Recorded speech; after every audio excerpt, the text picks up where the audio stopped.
I believe Mr. Davis was speaking in case I couldn't speak. Exactly. Okay. Thank you. So we will pass on you then, Mr. Davis. Thank you for registering.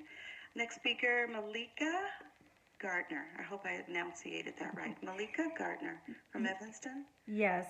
Thank you so much. It's Malika Gardner. You You're got muted, it right. ma'am. Oh. Can you hear me? You're muted. Yes.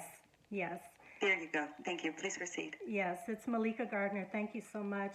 Thank you to Commissioner Donna Miller for this invite, and to everyone that's coming before the commissioners to speak on Black history. And thank you so much to the commissioners for this opportunity to speak on something so very, very important.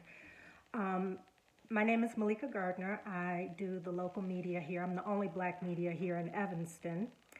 And I also handle community engagement as well to get the voice of the people who are rarely heard. I once sat on the board of We Will. Many of you are probably aware of them. They help women and children get involved in legislation. And through We Will, I was able to meet with State Representative Shawn K. Ford about a Black History bill that he had, HB 4554. And I asked him if I could amend his Black History bill because I wanted to add pre-enslavement to the curriculum for children throughout the state of Illinois.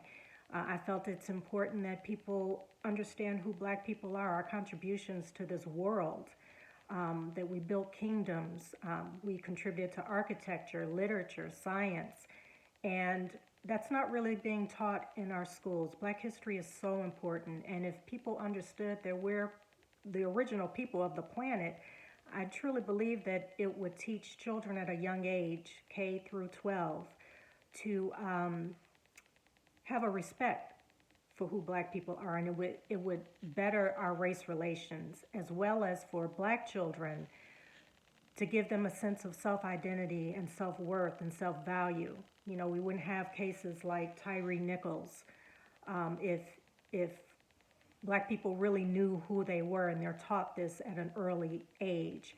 And fortunately, running with Representative Ford, we got it passed, but it was rough. We had to go up against Republicans in the committee, and I learned a great deal about how much we are hated in this community. But it did pass, and I thank J.B. Prisker and the Black Caucus Agenda for passing that.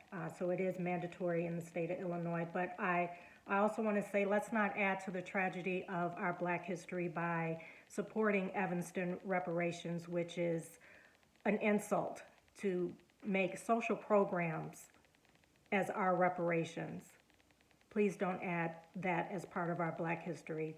Understand what you're supporting and know the details of that, and don't just get caught up in the hype of Evanston Reparations. Reparations is too important to our history and the descendants who were brought here against their will. Don't start our history with slavery, but if you're going to talk reparations, then you need to pay the descendants of those who were brought here against their will. And don't make it social programs. Do not support Evanston Reparations. Know the truth of what's actually happening here. Thank you again for this opportunity. Thank you. Kim Delaney, DeSalvo Museum, is our next speaker. Kim Delaney. Wow. Okay, so thank you all for having me here today. Can you hear me? Am I good? Yes, please proceed. Hi. I am the Vice President of Education and Programs here at the DeSalvo Museum. I'm also a retired